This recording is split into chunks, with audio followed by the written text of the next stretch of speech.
Selamat pagi, apa kabar Anda pemirsa? Berjumpa lagi dalam Berita Mataram hari ini. Sejumlah informasi penting dan menarik lainnya telah kami siapkan untuk Anda, dan berikut diantaranya.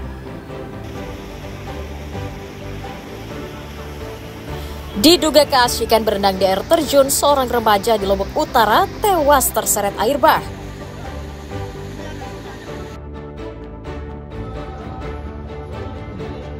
Diduga membobol sebuah kantor bank perkreditan rakyat, seorang pemuda di Lombok Barat diringkus polisi.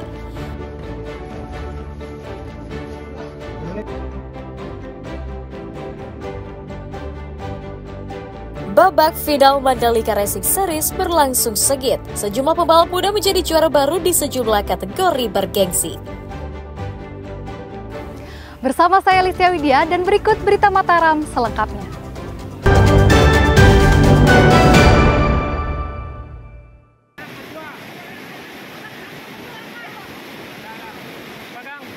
Seorang remaja bernama Agra warga Dusun Tembobor, Desa Sigar Penjalin, Kecamatan Tanjung, Kabupaten Lombok Utara ditemukan tewas di aliran air terjun Sekoah pada Senin pagi. Remaja berusia 17 tahun itu sebelumnya dilaporkan hilang terseret air bah ketika sedang mandi bersama rekan-rekannya di kawasan tersebut untuk mengisi liburan akhir pekan.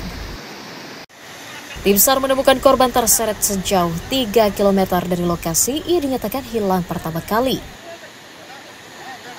Selain belum mahir berenang, korban diduga tidak menyadari datangnya air bah yang membuatnya terseret dan tidak dapat ditolong rekan-rekannya. Pada pukul 09.55, kurang lebih 3,3 km dari LKP, tim SAR gabungan yang kami turunkan berhasil menemukan korban dengan kondisi meninggal dunia. Selanjutnya kami melakukan proses evakuasi dan sampai pada pukul 11.00 korban berhasil kami serah terimakan ke pihak keluarga dan selanjutnya korban dibawa ke rumah duka.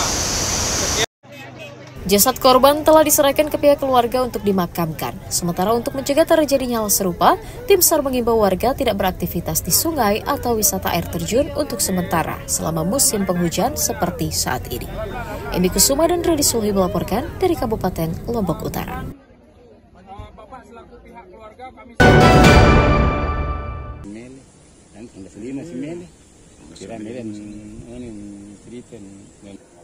Dua 20 hari sani nuni terus sale nu anu nih amun nih selap. Puluhan petani di Kecamatan Kediri, Kabupaten Lombok Barat mulai khawatir tanaman mereka akan terdampak cuaca ekstrim memasuki musim penghujan pada akhir tahun ini. Petani khawatir tingginya curah hujan juga rentan membuat lahan dan tanaman terendam sehingga menyebabkan gagal panen. Di sisi lain, mereka juga mengeluhkan minimnya jatah pupuk subsidi yang menyebabkan tanaman tidak tumbuh optimal dan rawan terserang penyakit. Para petani mengaku hanya mendapatkan jatah 2,15 kuintal pupuk per hektar untuk satu kali masa tanam. Padahal idealnya mereka membutuhkan 4 hingga 5 kuintal pupuk untuk mencukupi kebutuhan produksi. Untuk menutupi kekurangan pupuk, mereka harus membeli pupuk non-subsidi dengan harga yang jauh lebih mahal. Yang subsidi yang kemarin 4,5 kuintal, yang 2 hektar setengah. Tapi masih belum cukup itu ya? Belum. Berapa bisa yang berapa kuintal kira idealnya? Ideal 2 hektar itu biasanya kita pakai 6 lah. 6 kuintal. Menyikapi hal itu, Pemda meminta petani memperhatikan pola tanam agar terhindar dari gagal panen.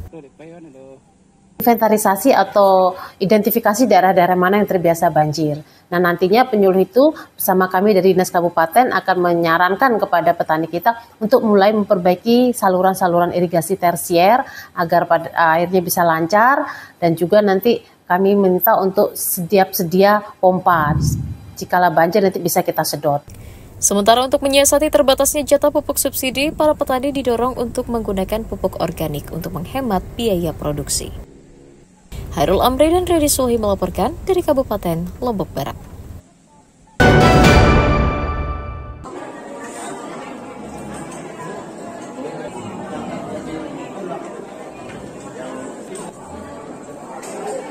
Dinas Pendidikan Kabupaten Lombok Barat memastikan nasib guru honorer yang tidak lolos menjadi pegawai pemerintah dengan perjanjian kerja atau P3K tetap akan diakomodir sesuai kebutuhan daerah. Keputusan itu diambil sebagai solusi untuk menghindari pemutusan kerja khususnya bagi guru sekolah yang telah tersertifikasi. Para guru sertifikasi dipastikan akan memperoleh SK dari daerah untuk memastikan mereka tetap dapat menjalankan tugasnya sebagai tenaga pengajar. Sementara bagi yang belum tersertifikasi, Pemda akan membuka rekrutmen baru sesuai kebutuhan formasi yang kurang di sejumlah sekolah pada awal tahun nanti.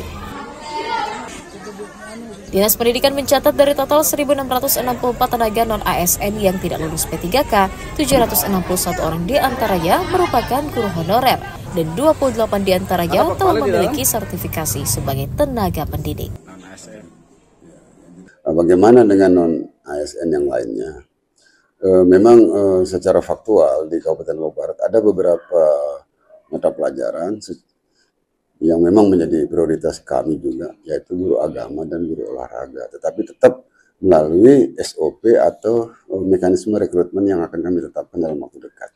Jadi sehingga semua non-ASN ini yang kita coba akomodir melalui proses rekrutmen seperti itu. Untuk menata rasio kebutuhan tenaga pendidik di Kabupaten Lombok Barat, Pemda berjanji akan melakukan verifikasi secara berkala dengan mengedepankan transparansi agar tidak menimbulkan polemik di tengah masyarakat. Hairul Amri dan Redi Suhi melaporkan dari Kabupaten Lombok Barat.